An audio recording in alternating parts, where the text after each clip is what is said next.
Look at the red one! Happy New Year, everyone!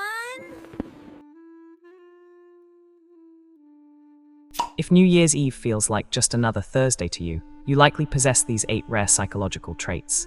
Number 1. You reject manufactured urgency. Most people feel pressure on New Year's Eve because society has constructed an artificial deadline around self-improvement. Lose weight by midnight, find love before the clock strikes 12, become a better version of yourself before the year ends, but you've noticed something others haven't. Nothing actually changes at midnight. The gym doesn't get easier on January 1st. Your habits don't reset because a number flipped. You understand that transformation is a continuous process, not an event. Psychologically, this means you possess high temporal intelligence. You don't need symbolic moments to give you permission to change. You change when you're ready, not when a calendar tells you to. This isn't cynicism, it's emotional efficiency.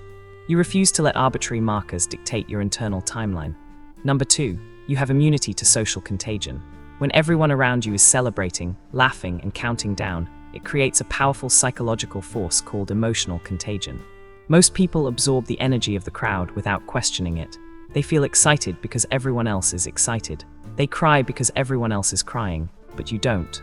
Your emotional state isn't determined by proximity to collective hysteria. This is a sign of what psychologists call differentiation of self, the ability to maintain your own emotional reality, even when surrounded by pressure to conform. You can be in a room full of celebration and still feel calm. You can watch fireworks and feel nothing, not because you're cold, but because you've developed the rare ability to feel what you actually feel, not what you're supposed to feel. This is emotional sovereignty at its highest level. Number 3, you've internalized the illusion of linear time. Most people experience time as a series of clean breaks. January 1st feels like a fresh page. Birthdays feel like milestones. Anniversaries feel like proof, but you've internalized a deeper truth. Time is continuous. There are no real beginnings or endings, just the story we tell ourselves about them. This cognitive flexibility is what psychologists call post-conventional thinking. You've moved beyond the need for external markers to organize your sense of self. You don't need New Year's Eve to feel like you're moving forward, because you understand that you're always moving forward. Every day is a beginning. Every moment is a chance to choose differently. The calendar is just a human invention, and you've stopped letting it control your sense of progress. Number 4, you understand that celebration requires contrast. Here's what most people miss. Celebration only feels meaningful when it contrasts with something. If you celebrate every weekend, New Year's Eve is just another Saturday. If your life is already stable, peaceful, and intentionally designed, you don't need a symbolic fresh start. You're not avoiding celebration, you're living in a way that doesn't require it. Psychologically, this reveals that you've built what researchers call a sustainable baseline of contentment. You don't operate in cycles of chaos and resolution. You don't burn yourself out for 11 months just to promise redemption in the 12th. Your life doesn't need a reset button because you've been maintaining it all along. People who need New Year's Eve often need it because the rest of their year was unsustainable. You don't have that problem. Number 5, you protect your nervous system over social approval. New Year's Eve is sensory chaos. Crowds, noise, flashing lights, drunk strangers, forced small talk, late nights. For most people, this is excitement. For you, it's a nervous system assault. But here's the difference. You've learned to prioritize regulation over participation. You know that a disrupted nervous system takes days to recover. You know that one night of forced fun can cost you a week of productivity, creativity, and peace. So you stay home, not because you're scared, but because you've done the cost-benefit analysis and decided your well-being is worth more than social approval. This is advanced self-preservation. You've stopped letting other people's idea of fun dictate your own needs.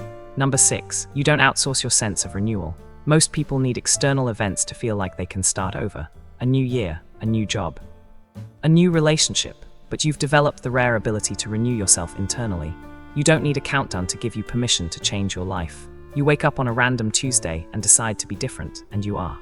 This is psychological self-authorship, the ability to create meaning without needing the world to validate it. You don't celebrate New Year's Eve because you don't need it. You've learned how to reset yourself whenever you choose.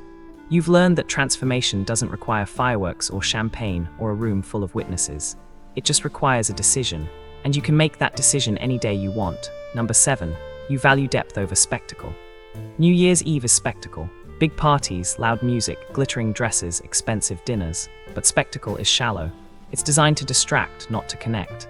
If you don't celebrate New Year's Eve, it's likely because you've realized that the things that matter most don't happen in crowded rooms at midnight.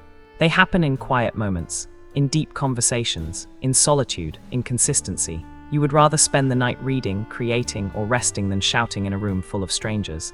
This isn't antisocial, this is clarity.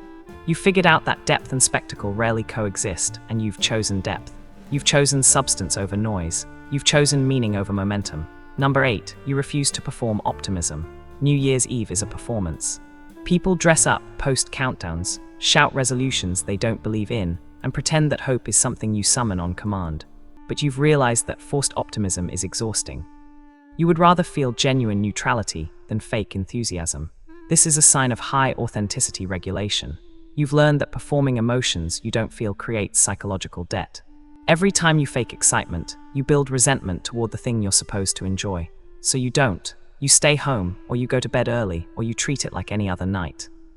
Not because you're depressing, but because you respect your own emotional truth too much to lie about it. This kind of honesty with yourself is something most people never achieve.